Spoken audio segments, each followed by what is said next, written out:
तारीख 21 अप्रैल साल 2023, दिन शुक्रवार। नमस्कार दोस्तों, इस वक्त आप सुन रहे हैं TV9 डिजिटल चैनल पर पॉडकास्ट और मैं हूं आपके साथ आपका हमजुबान संजीव चौहान। आज बेबाक दो टूक खरी खरी बात दांव पर लगी देश की अदालतों की सुरक्षा की। वे अदालतें जिनकी देहरी पर हर देहरी से हारा हुआ पहुंचता है न्याय की आस में। अगर ऐसे न्याय के मंदिर में ही होने लगे खून खराबा और आए दिन झोंकी जाने लगी गोलियां, तो फिर सोचिए कि आम आदमी सुरक्षित कहां बचेगा।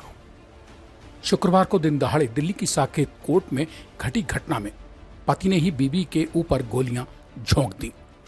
पति की इस खूनी मंशा से अनजान बीवी ने कभी सपने में भी नहीं सोचा होगा कि न्याय के देवता के जिस मंदिर की देहरी पर वो न्याय की आस में पहुंचेगी, शादी के वक्त कभी उसकी मांग भरकर अग्नि के 7 फेरे लेकर जीवन भर साथ निभाने और सुरक्षा की कस्में खाने वाला शौहर ही भीड़ भरे कोर्ट परिसर में बेकाबू होकर बीवी के बदन में गोलियां झोंक डालेगा। बहरहाल घटना जो घटनी थी सो घट गई। वकील के भेष में कोर्ट में पहुंचे पति को बीवी के ऊपर जानलेवा हमला करना था सो कर डाला। यह बीवी की किस्मत और पति की बदकिस्मती ही कही जाएगी कि मारने वाले से बचाने वाले ने एक बार फिर खुद को इस घटना के जरिए कहीं न कहीं ज्यादा ताकतवर साबित करने की गरज से गोली लगने के बाद भी घायल महिला की जिंदगी महफूज कर ली।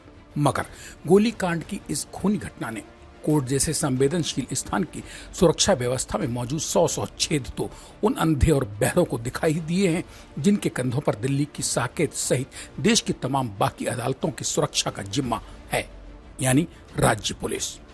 ऐसा नहीं है कि दिल्ली की अदालत में खून खराबे की ये कोई पहली घटना थी। सितंबर साल 2021 में तो रोहिणी कोर्ट में जज साहब के सामने ही गोगी नाम के बदमाश को वकील के भेष में पहुंचे शूटर्स ने उड़ा दिया था। मतलब दिन दहाड़े न्याय के मंदिर में 3-3 लाशें बिछा डाली गई और उसके बाद भी दिल्ली हो या फिर देश की कोई अदालत, इन सबकी सुरक्षा व्यवस्था में मौजूद छेद जस के तस ही खुले छोड़ दिए गए। नतीजा ये रहा कि शुक्रवार को अदालतों के ढीले सुरक्षा इंतजामों से खबरदार पति ने दिल्ली की साकेत कोर्ट में बीवी पर ही गोलियां झोंक दी। और फिर वही कि जिस दिल्ली पुलिस के कंधों पर साकेत कोर्ट की सुरक्षा थी वो दांत निपोरती ही खड़ी रह गई।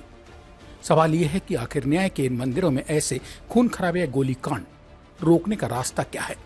पूछने पर TV9 डिजिटल से शुक्रवार को दिल्ली हाईकोर्ट के रिटायर्ड जस्टिस एसएन धिंगरा यानी शिव नारायण धिंगरा बोले, मैं तो खुद ही कई साल तक दिल्ली का जिला एवं सत्र न्यायाधीश रहते हुए भी दिल्ली की अदालतों की अवैध सुरक्षा निश्चित नहीं कर सका, क्योंकि मैं जानता था कि जब तक देश और दिल्ली की अदालतों के प्रवेश और निकास द्वार अलग अलग नहीं बनेंगे, जब तक मुख्य प्रवेश द्वारों पर ही वकील हो या मुंशी जी या फिर मुवक्किल सबकी गहन छानबीन नहीं होगी, तब तक पुलिस की भला क्या बिसात या औकात कि वो देश की अदालतों में होने वाले इन खून खराबों को रोक सके।